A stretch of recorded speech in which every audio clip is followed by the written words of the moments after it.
Hello, YouTube, and welcome to Level-Headed News. This is your host, Brenda. I have 7 articles in this episode for you, and all the URLs are in the description of the video for your convenience. The first article we have is off of BizPac Review, and it says, House Democrat dismisses Muslim woman's charge against his Muslim staffer, citing Islamophobia. Devout Muslims who call the police on their own relatives who work as Democratic House IT staffers are disgusted by Representative Gregory Meeks being hesitant to believe the charges against them, with Meeks saying the allegations may have stemmed from Islamophobia. The New York Democrats' IT staffer, Hannah Alvey, and her husband, Aram Awan, have been banned from Congress by Capitol Police, suspecting them of criminal violations of network security in relation to congressional data. Imran's brother Abid and Jamal were also on House payroll as IT workers and have been banned. But I have seen no evidence that they were doing anything that was nefarious, Meeks told Politico March the 1st. On March the 8th, the Daily Caller News Foundation investigative group published a Fairfax County, Virginia police report showing in January Imran's stepmother called the police and said the brothers were controlling her. The stepmom and a relative said the brothers were holding her captive, wiretapping her, and threatening to have loved ones abducted in Pakistan unless she helped the brothers access large sums of cash stored overseas in their father's name. The DCNF provided the police report and news story to Meeks spokesman Jordan Morris and asked if that changed his opinion on nefarious behavior, but after receiving the materials, Meeks' office simply ignored the development and would not take any further calls from the DCNF. The stepmom, Samina Ashraf Gilani, and one of her relatives reached out to the DCNF after seeing Meeks' comments. I would like to please to mention that if some Congress members are saying they are being picked on because they are Muslim, it's a joke. I'm an immigrant too. They're not being picked on because they're Muslim. They're being investigated because they did something wrong, said the relative who requested anonymity. Politico wrote, Meeks said that he was hesitant to believe the accusations against Alvey, Imran Awan, and the 3 other staffers, saying their background as Muslim Americans, some with ties to Pakistan, could make them easy targets for false charges. I wanted to be sure individuals are not being singled out because of their nationalities or religion. The Pakistani relative said, that's a completely insane statement, and it has nothing to do with their being Muslim. They are bad people. What they have done to their mother, their father, I don't want to use this word, but I'm ashamed. Who could defend that? Jelani spoke with the DCNF Saturday and said, my stepchildren captivated me in the house for a long time. They did not let me see and meet with my husband and captivated me in the house. And even after police call done by me, they did not let me meet him until my husband died. I am helpless and homeless because my stepsons treated or threatened me so much, so I was compelled to leave. She said after the father died, January the 16th, she learned that Abid had switched his life insurance beneficiary from her name to his a month prior. She had fled from the brothers and filed a second complaint with Fairfax County alleging insurance fraud and detailing the brothers' attempts to control her.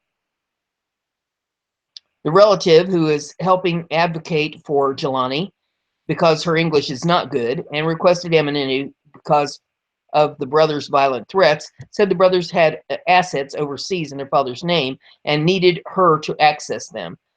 It says an obviously upset Abid waived an unsigned power of attorney document and refused to disclose his father's location. The relative said Gilani and other concerned relatives are devout Muslims with urgent concerns about the brothers' capacity, try that again, urgent concerns about their brothers' capacity for violence and what they would do for money. If they were real Muslims, they wouldn't have treated her like this. If they would do this to their own mother for money, do you think they would not misuse their jobs in Congress? The suspects could read all emails sent and received by dozens of Democratic members of Congress. Soon after Imran joined the payroll of Democratic Florida Representative Debbie Wasserman Schultz in 2005. His two brothers and two of their wives, as well as a friend, appeared on the salary roster of various House Democrats, making far more than most congressional IT guys and collecting a combined $4 million in House salary payments alone in recent years. Jamal Awan was only 20 years old when he was placed in the role, and court documents show Imran and Abid were running a full-time car dealership during the same time. The car dealership took and did not repay a $100,000 loan from Iraqi politician who had been tied to Hezbollah and is currently wanted by the Department of Justice. The millions of dollars seemed to disappear, and Abid declared bankruptcy, listing $1 million in liabilities while he had access to valuable congressional data.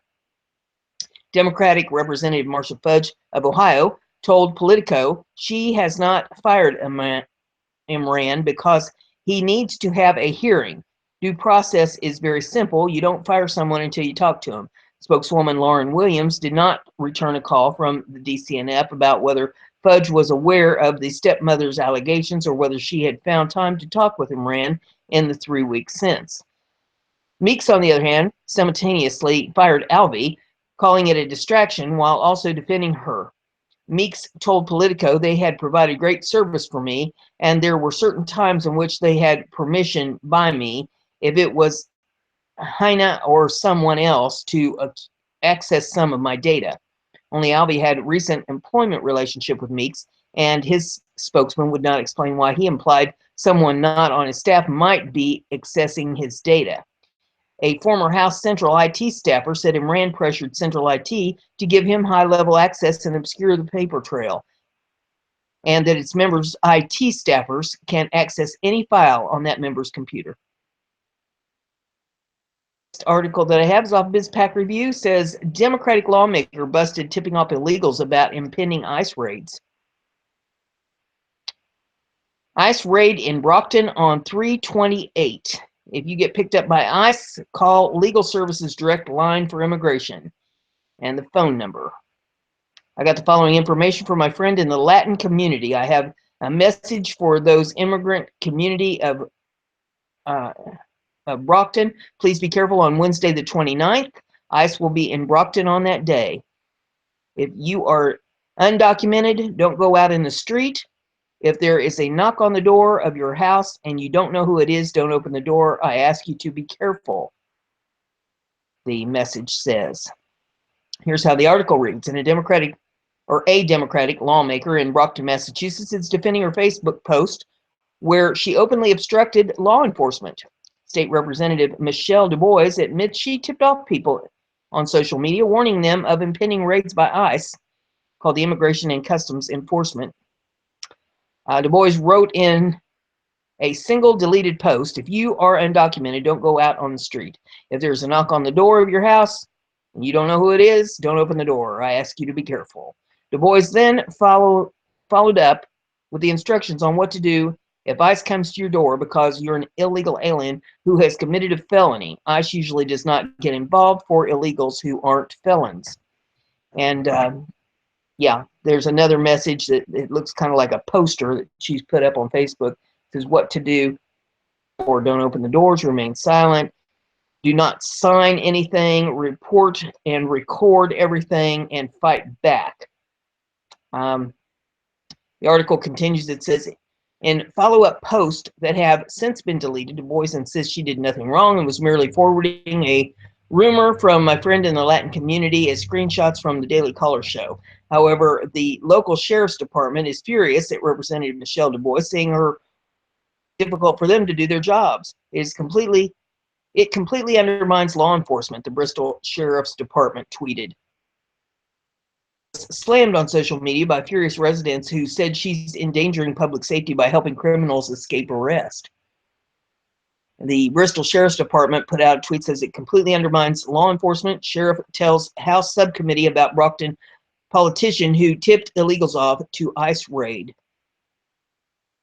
Du Bois' actions came just hours after U.S. Attorney General Jeff Sessions warned lawless mayors and governors to stop harboring illegal aliens who commit felonies in sanctuary cities because it allows dangerous criminals to roam free. It's unclear if ICE raids that Du Bois had warned about were actually scheduled, but an ICE representative released a statement saying the agency does not conduct random sweeps, checkpoints, or raids. Sean Newdower, a spokesman for the ICE New England office, also slammed Du Bois, saying her social media posts are inciting panic. Any person who actively incites panic or fear of law enforcement is doing a disservice to the community, endangering public safety and the very people they claim to support and represent, he said. Then why is she not in jail? Why has she not been cuffed and read her rights and sitting in a...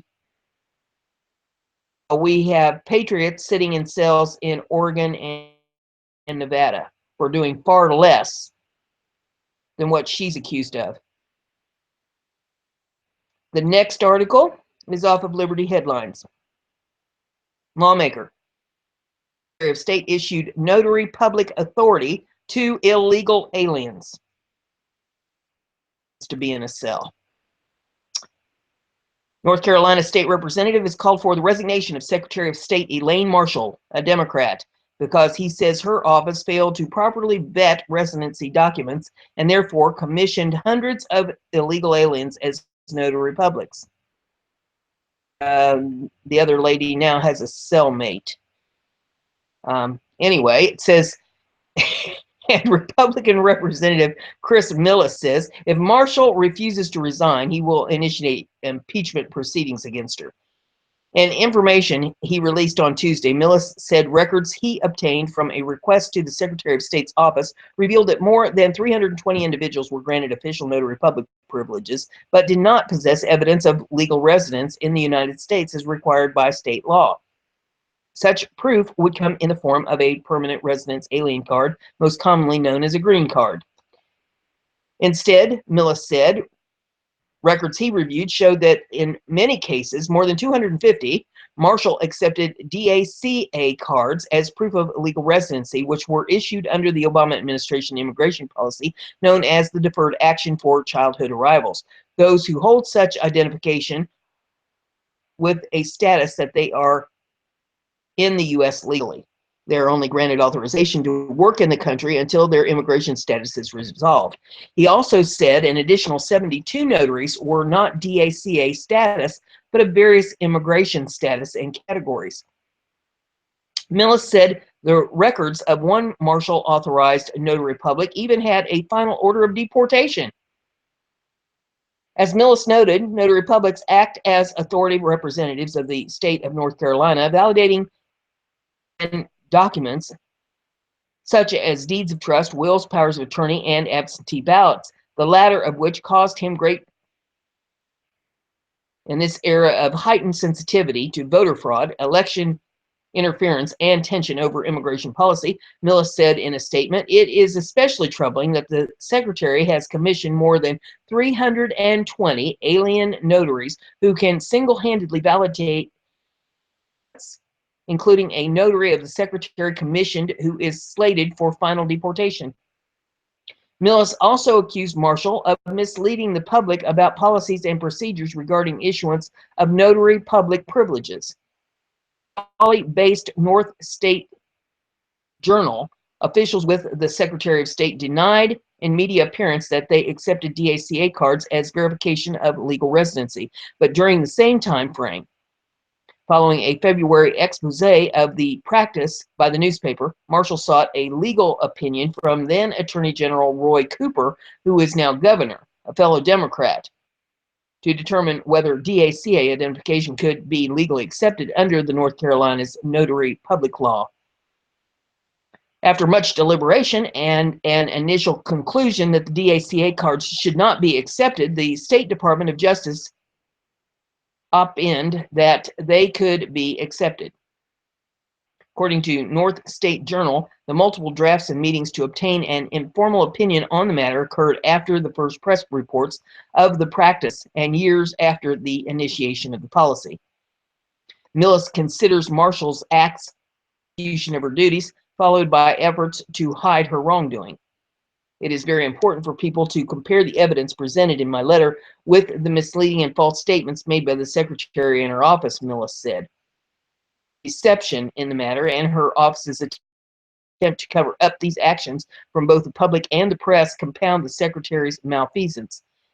Revelation should be a sufficient base for her to resign her office. Should she refuse, provide grounds for the legislature to demand her impeachment. Marshall responded by dismissing Millis's accusations as a political attack. This is simply a rehearsing of the political attack used by my opponent, Michael Paglia, in election, she said in an afternoon statement. The U.S. Department of Homeland Security has authorized the specifically mentioned notaries to work here lawfully. Authorized status continues to be unchanged by the new presidential administration, but DACA was an opinion and policy exercise by the Obama administration, not a legal status upon which other jurisdiction governments base their laws. No, she should be impeached and probably cuffed and hauled off to jail. Next one we have here is Breitbart. And I'm waiting for the hamster.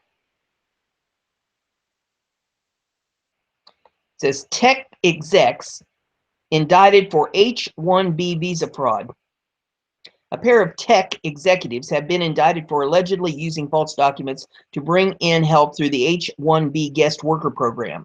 Dynasoft Synergy's chief executive officer, Jayavel Murugan, age 46, and 40-year-old Saeed Nawaz are accused in an unsealed federal grand jury indictment of trying to apply for an H-1B visa worker using documents and then hiring them out to tech firms, according to Mercury News.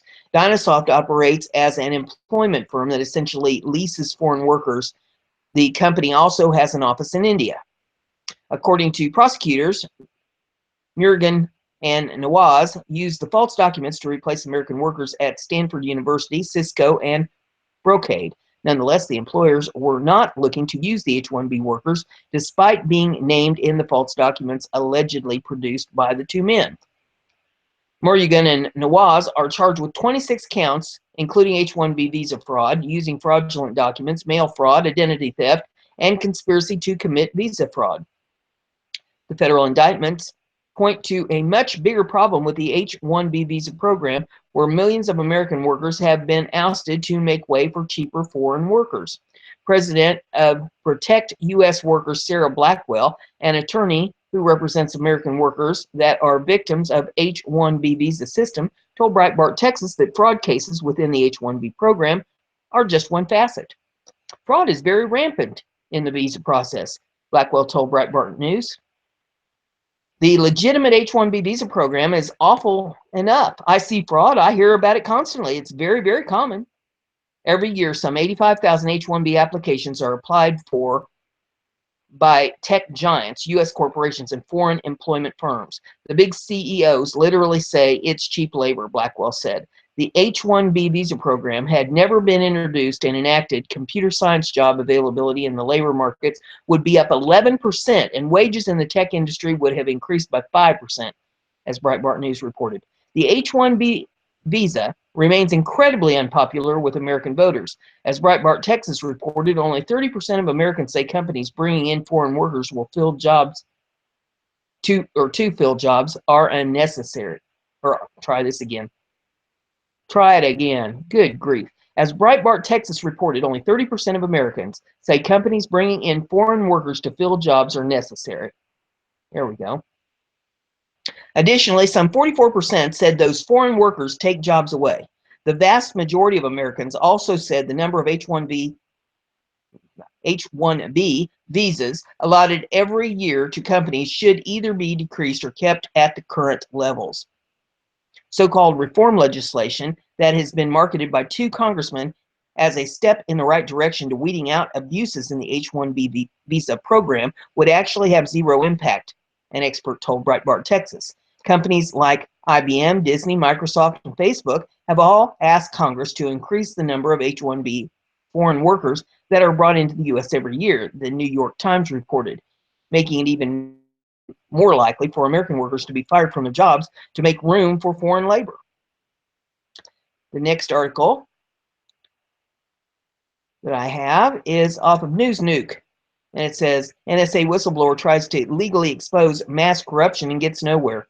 Both NSA whistleblower Edward Snowden and WikiLeaks' latest release, Vault 7, have exposed the dark underbelly of our intelligence communities.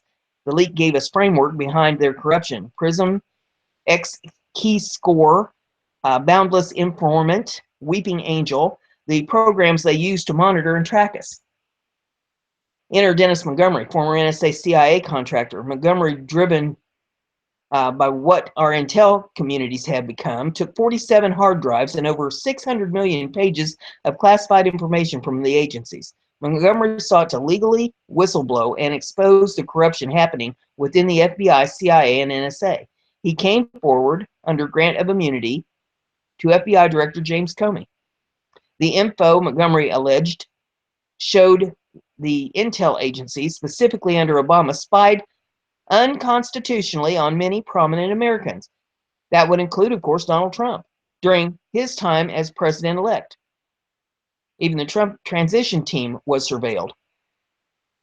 However, Dennis Montgomery came forward nearly 2 years ago. Director close associates have sat on this for 2 years. Instead of pursuing the evidence and bringing Montgomery to Congress to testify and prove his mass corruption, they ignored it and hoped it would disappear. Larry Klayman, founder of the Judicial Watch, recently stepped up. Klayman wrote a letter to Chairman Nunes of the House Intelligence Committee regarding the apparent cover-up. Klayman set a deadline on March 24th of 2017 for Nunes to respond to his request to have Montgomery interviewed. As of March 29th, there has been no response to Klayman. However, time is of the essence. Montgomery must testify immediately. He suffers from a potentially fatal brain aneurysm and may not live much longer. Seemingly, with Montgomery's explosive evidence, the only argument Obama and his administration had left masking Americans' identity and intelligence is even dead on arrival. 20 people in the NSA, probably even more, are able to unmask and identify at will. That's what makes this so bad. Our hidden identities are unmasked in incidental collection of foreign data. Unwarranted and 100% at will, our privacy and rights are trodden and thrown wayside. Montgomery gives us a chance to expose the mass corruption and infringement of rights. Therefore, we must act now. 47 hard drives, 6 million pages of classified information. The cold, damning evidence contained in these data sets must be staggering. Liberals and Democrats champion progressiveness and ethics, but still stand behind Obama, who spied on a political opponent. That's not ethical, nor is it progressive. It is advantageous and abusive. However, the true hallmarks of the Democratic Party. The establishment, in a desperate last-ditch attempt to gather blackmail on Trump, spied on him and found nothing. In that process, President Trump, his transition team, and countless others had their Fourth Amendment rights violated. When will the transgressions on our rights and liberties end? Will justice ever return to see this criminal behavior handled appropriately? Montgomery has been languished for years. He's hitting roadblocks set up by every official who supposedly investigate and uphold the integrity of our government organizations. I can understand Montgomery, having seen firsthand the smear campaign on Snowden after he illegally leaked data, wanting to do it legally. However, when the system works lockstep against you, attempting to expose such mass corruption, maybe dumping it all isn't such a bad alternative. Alongside Klayman, we can make our voices heard. Dennis Montgomery must go before Congress immediately. He must testify on the mass corruption plaguing the U.S. intelligence community. The sanctity of America is at stake. The Fourth Amendment apparently means nothing to our elected politicians. What other of our civil liberties do they violate and abuse for their power and greed? The clock is ticking, and eventually time will run out. Our chance is to act now. The next article is off of Western Journalism, and it says, Napolitano returns to Fox and stands by claims British helped spy on Trump. Andrew Napolitano is back, and he insists he was right. Napolitano, who was off the air briefly after claiming that British intelligence agents were involved in wiretapping President Donald Trump during the 2016 campaign, made his return to Fox Wednesday as a guest on America's Newsroom. Napolitano had said that former President Barack Obama initiated surveillance of Trump and was able to circumvent American rules by using British agents. British leaders were enraged by the claim, for which no evidence has been produced.